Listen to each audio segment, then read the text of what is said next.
treinar, utilizar a liga no final, treinamentos, visualizar os adversários.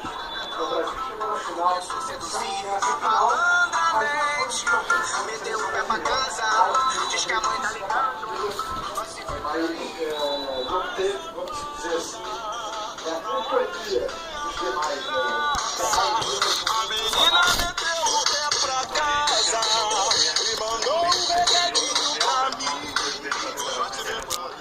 O Alegrada, a Sérvia pela primeira vez conquistando a Liga Mundial, lembrando sempre que a Sérvia não se classificou para a Olimpíada do Rio, e a Sérvia é a única equipe a bater o Brasil nessa Liga Mundial. Já venceu uma vez durante a brasileira, agora na decisão do torneio, 3-7-0, 25-22, 25-22, 25-21.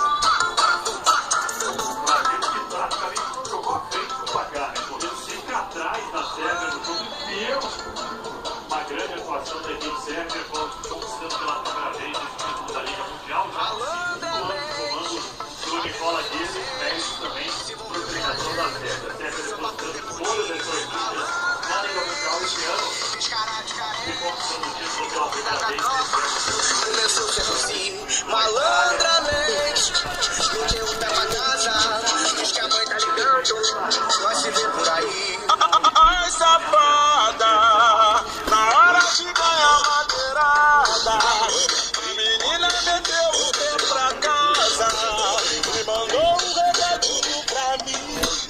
Nós se vê por aí. O que mudou na Sérvia desse ano para o passado? Primeiro, obrigado.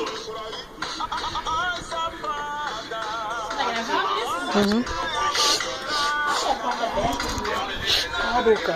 A única coisa que eu disse a eles foi: vocês não precisam ser perfeitos, apenas façam um bom jogo.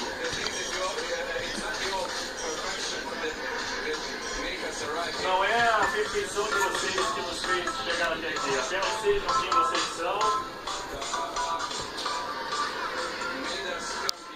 Vocês não fizeram com que nós chegássemos até aqui.